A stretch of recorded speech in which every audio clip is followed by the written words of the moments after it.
बिस्मिल्लाहिर्रहमानिर्रहीम। अस्सलाम वालेकुम। मज़ेदार से चिकन शामी कबाब बनाने के लिए एक कढ़ाई में पानी हमारा अच्छे से गर्म हो गया है और अब हम इसमें डालेंगे चिकन लिया हमने तकरीबन 1 किलो।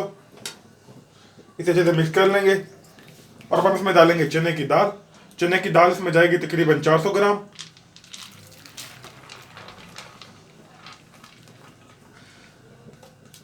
चिकन जो है ना, हमने बोनलेस के साथ हड्डी वाला गोश्त भी इस्तेमाल किया है। इससे जो है ना शामी में बहुत ही अच्छा टेस्ट आता है। और अब हम इसमें डालेंगे प्याज, जिसे हमने बारीक काट के रखा हुआ था। और अब हम इसमें डालेंगे तकरीबन 5 से 6 अदर लहसुन के जवे। इस रेसिपी में अदरक का इस्तेमाल बिल्कुल भी नहीं होगा। नमक डालेंगे तकरीबन 1 चम्मच। आधा चम्मच जाएगा इसमें हल्दी पाउडर,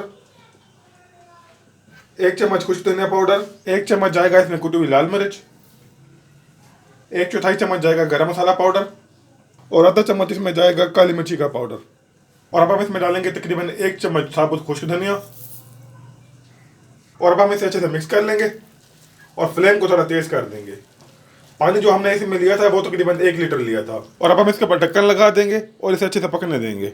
शामी के लिए जो हमारा मसाला है वो अच्छे से तैयार हो गया है और अब हम फ्लेम को कर देंगे बंद और इसे अच्छे से ठंडा होने देंगे। और अक्सर लोग यहाँ पर गलती क्या करते हैं कि जब भी वो शामी बनाते हैं वो इसमें हरी मिर्च, हरा धनिया और पुदीने को कच्चा ही डाल देते हैं।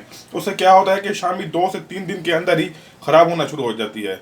अगर आपने शामी को बनाना है 2 से 3 दिन के लिए, तब तो आप उसमें हरा धनिया, पुदीना और हरी मिर्च का इस्तेमाल कर सकते हैं, वरना आप इसमें उसका इस्तेमाल ना ही करें। शामी कबाब के मसाले में से हड्डियों को हमने अच्छे से निकाल कर और इसे अच्छे से पीस लिया था। और हम इसमें डालेंगे चिकन के रेशे। मसाले में से हमने थोड़ा सा चिकन निकाल लिया था और उसके हमने रेशे कर लिए थे। और अब हम इसे अच्छे से मिक्स कर लेंगे। इस पॉइंट पर आकर आपने मसाले में नमक और मिर्च लाजमी चेक कर लेनी है। अगर आपको कम लगे तो आप इसमें नमक और मिर्च थोड़े और भी डाल सकते हैं। मसाले को हमने अच्छे से मिक्स कर लिया है और इसमें मुझे थोड़ी नमक और मिर्च थोड़ी कम लगी है, तो इसलिए हमने इसमें थोड़ी सी नमक और मिर्च थोड़ी और डाली है। और यहाँ पर लिए हमने एक शामी मेकर और अब हम थोड़ा सा मसाला लेंगे, इसके ऊपर रख के इसे हल्का सा दबाएंगे, इसे ऊपर से दबाएंगे और इसे छोड़ देंगे। कबाब हमारा बड़ा ही ज़बरदस्त से तैयार हो गया है। इसी तरीके से बाकी कबाब को भी हम अच्छे से बना लेंगे। चिकन शामी कबाब हमारे अच्छे से तैयार हो गए हैं और अब इन्हें फ्राई कर लेंगे। तो यहाँ पर सबसे पहले हम अपने इस प्यारे से पैन में डालेंगे कुकिंग ऑयल और इसे अच्छे से गर्म होने देंगे। पैन में ऑयल हमारा अच्छे से गर्म हो गया है और अब हम जो है ना शामी को लगाएंगे अंडा और इसे अच्छे से फ्राई कर देंगे।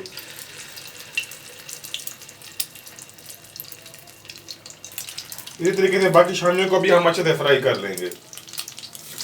शामी कबाब को पकते हुए तकरीबन 1.5 मिनट हो चुके हैं और अब हम इसकी साइड चेंज कर लेंगे।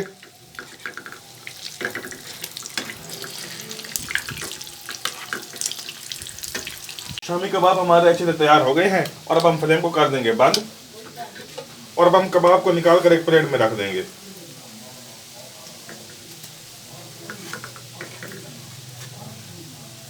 आप देख सकते हैं कि कबाब हमारे कितने ज़बरदस्त से तैयार हुए हैं। मज़ेदार से चिकन शामी कबाब हमारे बिल्कुल तैयार हो गए हैं। इस रमज़ान आप इस रेसिपी को सहरी में ज़रूर बनाएं। अगर रेसिपी पसंद आए तो वीडियो को लाइक करें और अगर चैनल पर नए हैं तो सब्सक्राइब करें। मिलते हैं एक और नई वीडियो में।